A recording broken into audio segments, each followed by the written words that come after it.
Bem-vindo ao canal Desfrutando a Palavra. A palavra de Deus é lâmpada e luz para o nosso caminho. A palavra de Deus, ela nos liberta porque ela é a verdade. E te convido a se inscrever no canal. Vamos continuar curtindo as mensagens e compartilhando também, porque a missão de Deus também é a minha e a sua missão. E a lição 5 tem como título Desculpas para evitar a missão. O verso está no livro de Isaías, capítulo 6, verso 8. Depois disto, ouvi a voz do Senhor que dizia: A quem enviarei? E quem há de ir por nós? Eu respondi: Eis-me aqui, envia-me a mim. Esta foi a resposta de Isaías ao chamado de Deus. Abraão, quando foi chamado, ele também se submeteu à vontade de Deus. Mas o foco da lição está na realidade de que algumas pessoas que experimentaram do amor de Deus, algumas pessoas fogem do chamado para a missão e, portanto, do privilégio de compartilhar a experiência do amor que tiveram.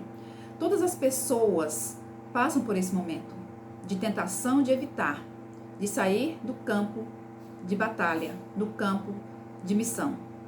E quem está por trás desta tentação é o diabo. Por que o diabo? Porque ele não quer que ninguém conheça do amor de Deus. O diabo não quer que as pessoas, conhecendo Deus, se libertem e passe para o reino da luz para servir a Cristo.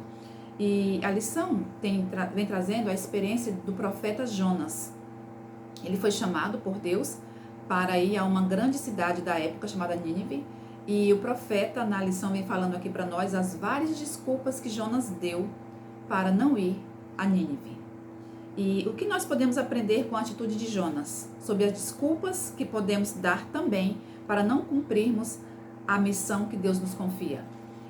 A parte de domingo, nossas desculpas, medo. Jonas foi confrontado pelo medo. Mas por quê? Como isso pode ter impactado a decisão de Jonas de ir para Tarsis? Jonas capítulo 1, verso 1 diz assim: Veio a palavra do Senhor a Jonas, filho de Amitai, dizendo: Dispõe-te, vai para a grande cidade de Nínive e clama contra ela, porque a sua medida subiu até mim. Jonas se dispôs, mas para fugir da presença do Senhor para Tarsis.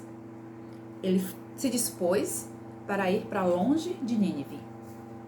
E os textos da lição de domingo vêm trazendo Naum, capítulo 1, 2 Reis, onde fala em 2 Reis que o povo de Israel foi deportado por causa da desobediência à lei de Deus. No capítulo 19, versos 32 a 37, fala da destruição do exército assírio, né? Aqui o contexto dessa lição, aqui dessa primeira parte, a gente enfatiza sobre a cidade de Nínive, porque Nínive era uma cidade sanguinária, ela era uma cidade toda cheia de mentiras e roubos, diz Naum, né? A Síria era inimigo implacável do povo de Israel. E só para termos conhecimento, a cidade tinha como símbolo o leão. O leão era o símbolo do povo da Síria. Porque havia muitos reis, havia muitos leões nos arredores da cidade. Por quê? Porque os reis assírios, eles caçavam leões por esporte. Então o exército da Síria, eles tinham as práticas mais cruéis. Eles colocavam ganchos no nariz dos seus cativos para levarem arrastados, né, pelo nariz. Eles tinham a prática também de empalar pessoas vivas até a morte. E a cidade era uma cidade grande para a época. Era uma cidade que tinha mais ou menos 120 mil pessoas. A cidade também tinha um comércio moderno. Nos meados do ano 705 a.C., essa cidade ela possuía palácios que mediam 503 metros de altura por 242 de largura e tinham 80 cômodos. Essa cidade também ela possuía canais para trazer água para a cidade. Era uma cidade moderna, mas também implacável. Uma cidade que era cruel. Pela descrição de Naum, aqui, a cidade era sanguinária, cheia de mentiras e de roubos.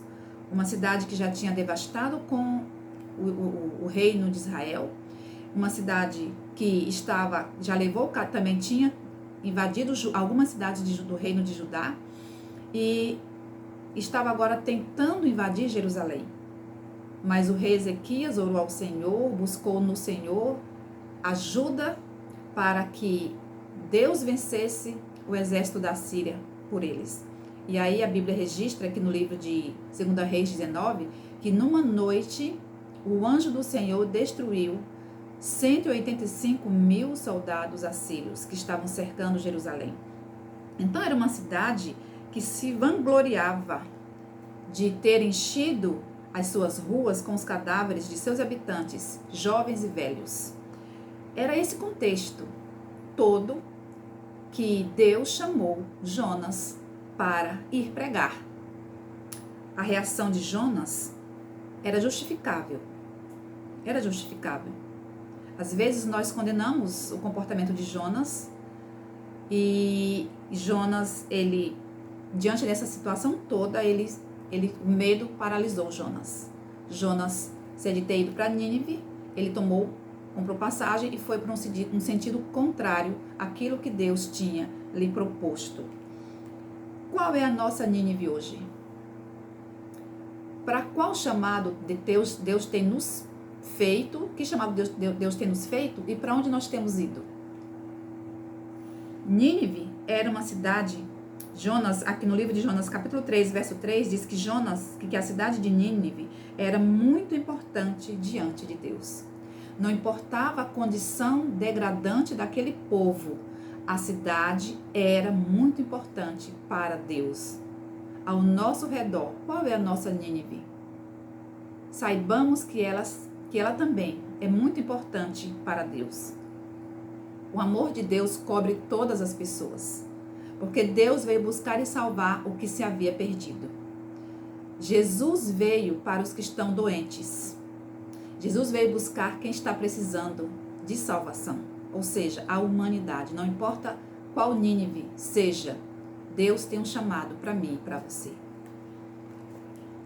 A lição de segunda-feira fala sobre as nossas desculpas e as ideias falsas que nós criamos. Aqui no contexto da lição de segunda-feira, vem falando do capítulo 2 de Jonas, quando ele pega o barco, ele vai para Tarsis, e aí Deus manda um temporal, e aí os marinheiros começam a orar aos seus deuses, e descobre Jonas também. Jonas confessa que tudo aquilo era por sua culpa, e porque ele estava desobedecendo a Deus, e então o resultado foi o quê? Os marinheiros lançarem Jonas no mar. Quando o Jonas foi lançado para o mar, diz que a tempestade se acalmou, as ondas se acalmaram, só que Jonas não sabia também que Deus enviaria um peixe para salvá-lo. E lá de dentro da barriga do peixe, Jonas ora a Deus. Jonas ora a Deus. Jonas entendeu que não tinha como se esconder de Deus. Deus é soberano sobre todas as coisas. Sobre o vento, Deus é soberano sobre o mar, Deus é soberano sobre os peixes. Ao ser lançado no mar, Jonas não esperava ser salvo, entre aspas, por um peixe. Ele achava que ia morrer. Mas a misericórdia de Deus o alcançou. Assim como a misericórdia de Deus nos alcança para onde às vezes temos fugido dele. Nós aprendemos aqui que nós não podemos fugir de Deus. Deus é onipotente, onisciente, onipresente. Em todos os lugares que nós possamos pensar em fugir de Deus, lá Deus se encontra. Outro mal entendido aqui é que nós não, como além de nós não podermos nos esconder de Deus, no cumprimento da missão, podemos ter outro mal entendido sobre, sabe qual? De nos concentrarmos, de pensar que o desejo de Deus para nós é que nos concentremos em nossa própria salvação e nos retiremos da maldade do mundo ao nosso redor. Muitas pessoas pensam que, ao serem chamados por Deus para comungarem da salvação, eles agora se isentam do compromisso de levar este conhecimento para outras pessoas. Só eu mereço ser salvo, outro não. A salvação é para todos. A salvação é um chamado para que nós, ao conhecermos Deus através da sua palavra, nós também levemos este Deus da palavra para outras pessoas. A salvação não é só para mim, nem só para você. Não sejamos egoístas. A salvação é para todos. Outro mal entendido aqui, que nos impede de aceitar o chamado, é acreditar que o sucesso depende de nós. Eu não sei falar. Eu não sei falar palavras bonitas, eu não sei cantar um hino, eu não sei pregar de Jesus, como se dependesse de mim e de você. A missão não depende de nós. A missão é iniciativa de Deus e depende de Deus. Deus nos manda o Espírito Santo para falar através de nós. Nós somos canal de bênçãos. Quando Deus chamou Moisés, Moisés colocou muitas desculpas. Quando Deus chamou Jeremias, Jeremias disse que não passava de uma criança. A missão não depende de mim e de você. A missão depende de Deus. Deus quer que nós cooperemos com Ele na sua obra de salvar. Nós somos chamados para sermos cooperadores, instrumentos, porque Deus quer nos usar. Somente nos usar. Tudo depende de Deus. Às vezes nós colocamos como desculpas de que nós não temos capacidade intelectual, que nós não temos métodos para evangelizar, para fazermos algo para Deus, de que às vezes nós estabelecemos alvos, e eu quero falar uma coisa, alvos são importantes para a missão, mas o mais importante de vermos números, o mais importante é nós estabelecermos duplas de pessoas, grupo de pessoas, para compartilhar, para serem cooperadores de Deus nesta missão. Deus usou Jonas, mas somente Deus, e não Jonas, transformou Nínive.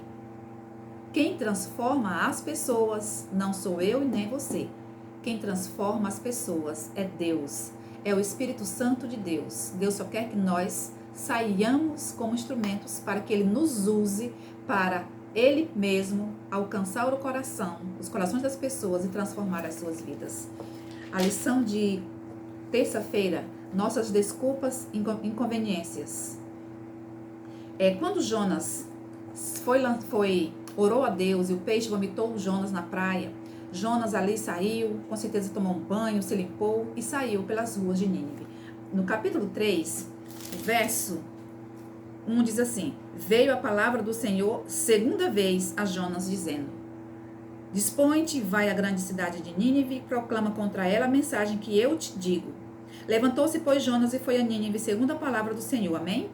Ora, Nínive era a cidade muito importante diante de Deus e de 3 dias para percorrê-la. Começou Jonas a percorrer a cidade caminho de um dia e pregava e dizia: ainda 40 dias e Nínive será destruída. Aprendemos aqui nesse pequeno relato que Deus é um Deus de oportunidades. Deus deu a Jonas uma segunda chance de promover o conhecimento do seu plano de salvação para a cidade de Nínive. E outra coisa, aprendemos aqui também que Nínive era muito importante para Deus. As pessoas são importantes para Deus porque Deus nos criou. Deus morreu por toda a humanidade. E terceiro ponto aqui, Jonas tinha uma mensagem. A mensagem de Jonas não era uma mensagem de autoajuda. A mensagem de Jonas não era uma mensagem de que eles eram a coisa mais linda de Deus. A mensagem de Jonas não era uma mensagem que dizia que Deus só queria o coração deles. A mensagem de Jonas era direta.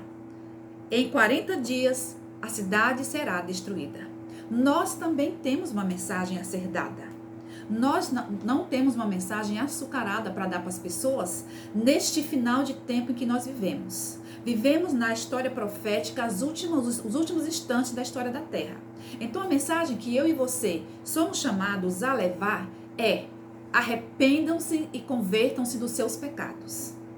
É tempo de nos arrependermos dos nossos pecados, porque vivemos em tempo de juízo. Nós temos uma mensagem a ser dada hoje, como Jonas teve naqueles tempos. A mensagem nossa está em Apocalipse 14, as 3 mensagens evangélicas, as 3 mensagens angélicas, melhor dizendo. Nós temos uma mensagem para as pessoas. A mensagem é que as pessoas se arrependam dos seus pecados, que as pessoas busquem ao Senhor enquanto se pode achar. Nós vivemos num tempo de graça, que nós devemos buscar ao Senhor enquanto nós o podemos encontrar. A mensagem que nós temos a ser pregada é que Deus tem um dia a ser guardado, o sábado do 4º mandamento. Nós temos a mensagem inconveniente, que fala sobre a besta do Apocalipse. Nós temos uma mensagem inconveniente para as pessoas, a mensagem do santuário. Nós temos um evangelho a ser pregado. Então se disponha e vá a Nínive atual da sua redondeza, da sua circunferência territorial, e pregue aquilo que Deus está pedindo que nós preguemos nesta reta final da história. Não queira somente passar a mão na cabeça das pessoas com mensagens de autoajuda, palestras motivacionais. Nós não temos essa mensagem para pregar, não é essa. A nossa mensagem é: arrependam-se, Jesus está voltando. Prepara-te, ó Israel, para encontrares com o teu Deus. Ele está vindo. Essa é a mensagem que nós devemos pregar, para que as pessoas se arrependam, assim como se arrependeram em Nínive e se converteram ao Deus do céu. A nossa mensagem não é uma mensagem que agrada aos corações. É uma mensagem para nos levar a refletirmos, a nos arrependermos e a nos convertermos ao Deus do céu, como a cidade de Nínive se converteu. Temos uma mensagem a ser dada, uma mensagem que leve as pessoas a tomarem uma posição, uma decisão para o reino dos céus. Qual era a mensagem de Jonas? Já vimos. Que mensagem impopular Jonas pregou, mas era necessária. A nossa mensagem também não é uma mensagem popular. É uma mensagem impopular, mas necessária para que as pessoas se voltem para Deus. Quando Jonas pregou aqui, nós vimos que as pessoas se arrependeram. A missão é levada adiante nos ombros dos que se sacrificam, mesmo com relutância. Devemos dar lugar à prioridade de Deus para com os perdidos. Como Jonas, às vezes temos preconceitos que nos impedem de alcançar pessoas ou grupos. Jonas teve preconceito contra aquela cidade. Quais são os nossos preconceitos hoje? A que grupos nós queremos evitar de não compartilhar do amor de Deus? A quem estamos deixando de advertir? Aqui fala também que o envolvimento na missão requer que mudemos a forma de usar o dinheiro e como nos sentimos em relação a ele.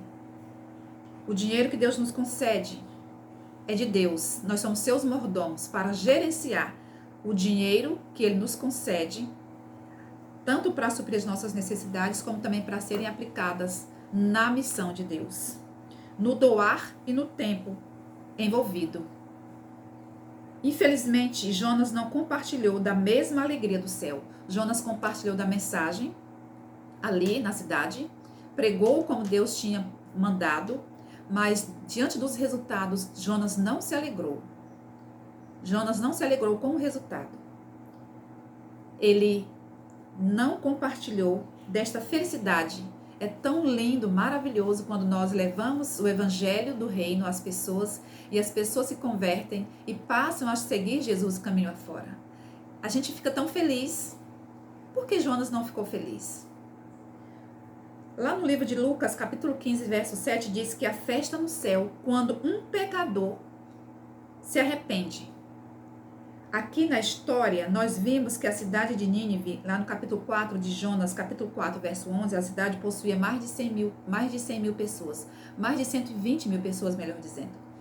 Jonas era para ter ficado transbordante de alegria, porque não somente um pecador se arrependeu, mas 120 mil pessoas se arrependeram. Isso era motivo de passar dias e dias glorificando ao Deus do céu. Mas Jonas se retirou para um alto da cidade e ficou a observar o que ia acontecer com as pessoas. Ele queria, na verdade, que as pessoas fossem destruídas. Será que nós hoje não estamos também assim?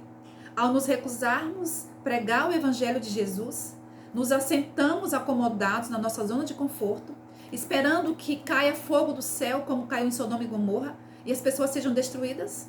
Será esse o nosso ponto de inércia nesse processo que Deus nos chama para sermos seus cooperadores? E aí a gente cruza os braços, não participamos da missão, esperando que aquelas pessoas lá sejam destruídas? É bem possível que hoje muitas pessoas, muitos cristãos, olhem para aqueles grupos em guerra e desejem que eles sejam completamente destruídos. Deus morreu por todos eles. Deus morreu por todas as pessoas. As nossas desculpas, conflitos desconfortáveis. Jonas passou por uns conflitos desnecessários. como nós já falamos, o que havia de errado com Jonas? Quando Jonas viu que as pessoas se arrependeram, ao invés dele se alegrar com a maravilhosa graça de Deus, Jonas ficou preocupado com a sua reputação, de ser considerado um falso profeta. Jonas pregou que a cidade seria destruída em 40 dias e Jonas queria que isso acontecesse. Como não foi isso que aconteceu, ele ficou preocupado com a sua reputação. O que vão pensar de mim? O que vão pensar de mim se eu entrar num bar para pregar o evangelho? O que vão pensar de mim se eu entrar numa casa de festa para pregar o evangelho?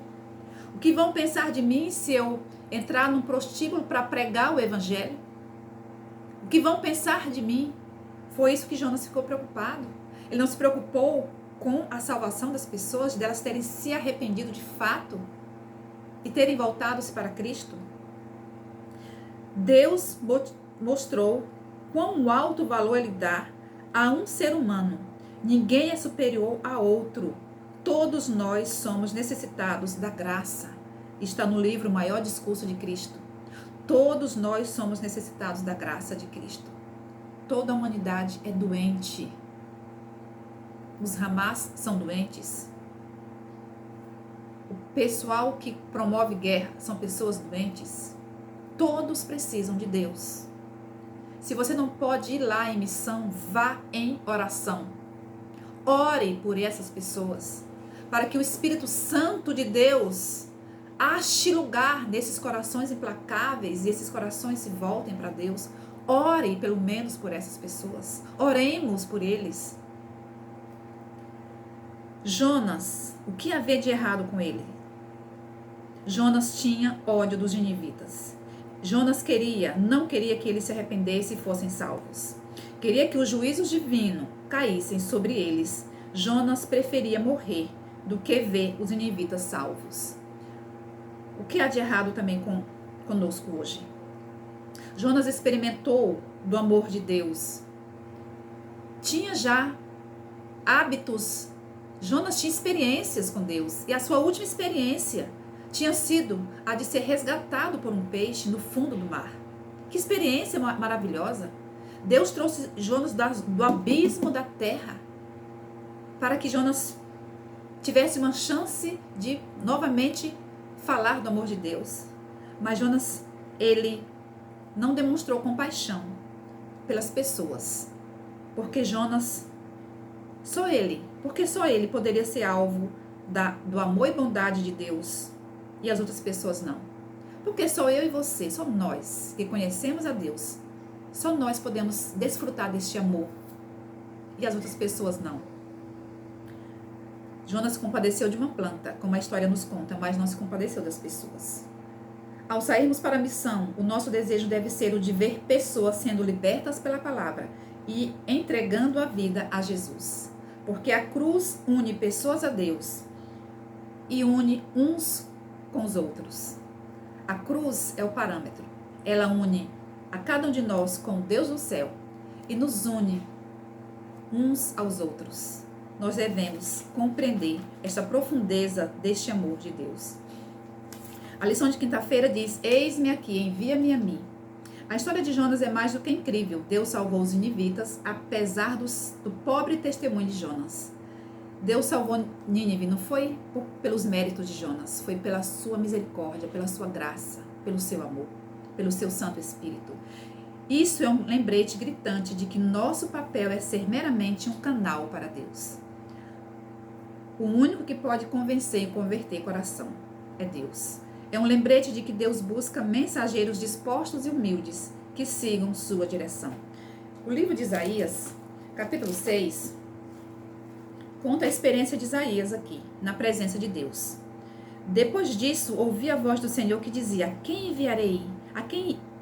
E quem há de ir por mim, por nós? Disse Isaías: eis-me aqui, envia-me a mim.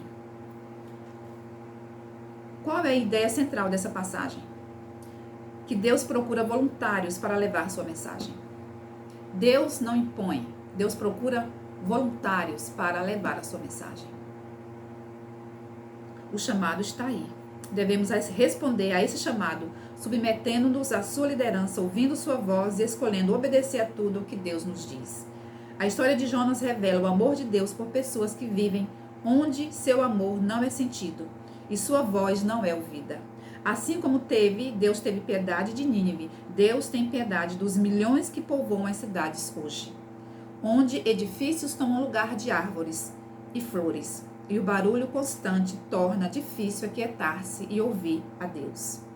Os ninivitas não sabiam distinguir a mão direita e a mão esquerda. Hoje, muitas pessoas em nosso território, em nossas cidades, nos lugares onde moramos, muitas pessoas também não sabem distinguir a mão direita da esquerda. Deus precisa de mensageiros dispostos a levar esperança a pessoas esgotadas pela vida agitada. Quando Deus nos chama para que levemos uma mensagem ao lugar onde Ele nos indica, Deus tem motivos para nos enviar aonde nossos passos foram dirigidos, porque lá tem alguém em necessidade de auxílio que lhe poderíamos prestar. Ou seja, quando Deus nos chama para algum lugar que Ele quer nos levar, é porque lá tem pessoas necessitadas da graça salvadora de Jesus. Está no livro A Ciência do Bom Viver, página 302. Concluindo a nossa lição, em atender o chamado, a renúncia. Mas o que Deus pede que nós lhe submetamos ou abandonemos é somente aquilo que nos impediria na marcha para o céu. O que Deus pede que nós façamos é aquilo que Ele só nos pede que deixemos aquilo que nos impediria de levar-nos ao céu. Quando a palavra do Senhor tem vindo a mim e a você, como veio a Jonas, que atitude nós temos tomado e quais desculpas nós temos dado? Quando ouvimos o chamado, a quem enviarei? O que nós temos respondido? Envia-me a mim? Ou você foge, como fugiu Jonas? Ellen White adverte que os que estão com dificuldade para seguir o chamado de Jesus para testemunhar aos que os rodeiam. Ellen White advertiu os que estão com dificuldade para seguir o chamado de Jesus para testemunhar aos que os rodeiam. As desculpas dos que falham em realizar essa obra não o isentam da responsabilidade. Se escolhem não a fazer, negligenciam as almas pelas quais Cristo morreu e a responsabilidade dada por Deus e são registrados nos livros do céu como servos infiéis.